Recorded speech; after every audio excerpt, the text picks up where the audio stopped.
नमस्ते। तो all India बार exam यानी एआईबी की तैयारी चल रही है और इसका सिलेबस देखकर थोड़ा सा कंफ्यूजन होना तो स्वाभाविक है।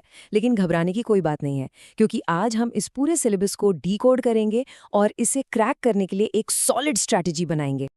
तो आज हम क्या करने वाले हैं? सबसे पहले हम एग्जाम के पूरे स्केल को समझेंगे, फिर उन मेन सब्जेक्ट्स को पहचानेंगे जिन पर सबसे ज्यादा ध्यान देना है, और आखिर में इन सबको मिलाकर एक दमदार स्टडी प्लान तैयार करेंगे। ठीक है, तो चलिए शुरू करते हैं। सबसे पहले ये समझना जरूरी है कि हमारे सामने असल में चैलेंज है क्या। पूरा का पूरा पेपर 100 सवालों का होता है, 100 मल्टीपल चॉइस क्वेश्चंस, हर सवाल 1 नंबर, सीधी सी बात। लेकिन मजा यहाँ से शुरू होता है।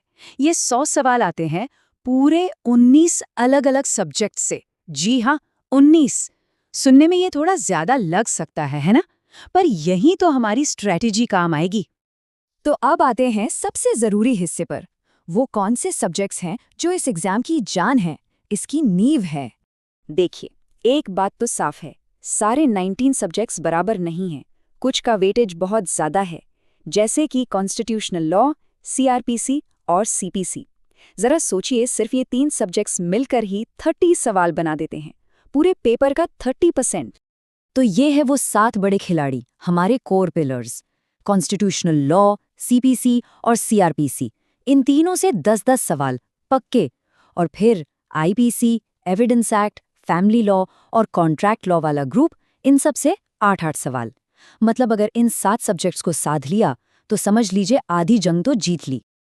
अच्छा, यहाँ एक बहुत बहुत ज़रूरी अपडेट है, इस पर खास ध्यान देना होगा। सिलेबस में अब पुराने क्रिमिनल लॉ के साथ साथ जो नई संहिताएं आई हैं वो भी शामिल हैं। इसका मतलब क्या हुआ? इसका मतलब ये कि आईपीसी के साथ भारतीय न्याय संहिता, सीआरपीसी के साथ भारतीय नागरिक सुरक्षा संहिता और एविडेंस एक्ट के साथ भारतीय साक्ष्य अधिनियम दोनों को कवर करना पड़ेगा। ये सच में एक बड़ा बदलाव है, इसे नज़रअंदाज नहीं कर सकते।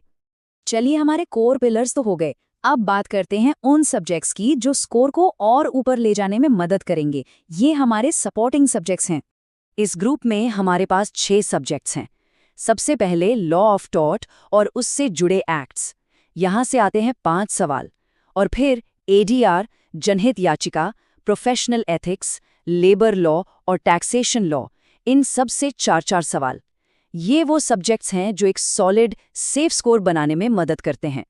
और अब आते हैं आखिरी कैटेगरी पर। इन्हें हम स्पेशलिस्ट एरिया कह सकते हैं। इन्हें कैसे हैंडल करना है ये समझना भी उतना ही जरूरी है। इस लिस्ट में देखिए, कई सब्जेक्ट्स हैं, जैसे एडमिनिस्ट्रेटिव लॉ से 3 सवाल, और फिर company law, environmental law, cyber law, इन सब से 2-2 सवाल। तो यहाँ स्ट्रैटेजी क्या होनी चाहिए? स्ट्रैटेजी ये है कि इन पर एक बेसिक समझ बना लें, लेकिन इनमें बहुत ज़्यादा उलझना नहीं है। अपना कीमती टाइम और एनर्जी हमें बड़े सब्जेक्ट्स पर ही लगानी है।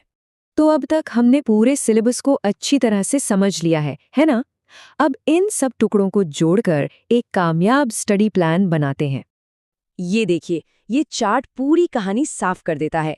सोचिए जरा, 62%, जी हाँ, 62% पेपर सिर्फ उन 7 कोर सब्जेक्ट से आ रहा है। बाकी 25% हमारे सपोर्टिंग सब्जेक्ट से और सिर्फ 13% स्पेशलिस्ट एरिया से। अब तो बिल्कुल क्लियर हो गया होगा कि फोकस कहाँ करना है। तो ये रही एक सिंपल 3 स्टेप की अप्रोच। स्टेप 1, जो 7 कोर पिलर्स हैं उन पर सबसे ज्यादा टाइम लगाना है, उन्हें एकदम पक्का कर लेना है। स्टेप 2, जो 6 मिडवेट सब्जेक्ट्स हैं उन्हें अच्छे से समझकर अपना स्कोर सिक्योर करना है। और स्टेप 3, बाकी बचे सब्जेक्ट्स को बस एक बार देख लेना है, एक वर्किंग नॉलेज ले लेना है, ताकि कोई सवाल बिल्कुल अनजान न लगे। तो ये था AIBEXX सिलेबस का पूरा ब्रेकडाउन। अब ये पहाड़ जैसा सिलेबस उतना भी डरावना नहीं लग रहा होगा, है ना? एक साफ रास्ता अब सामने है। तो अब सवाल ये है कि इस सफर की शुरुआत कहाँ से होगी?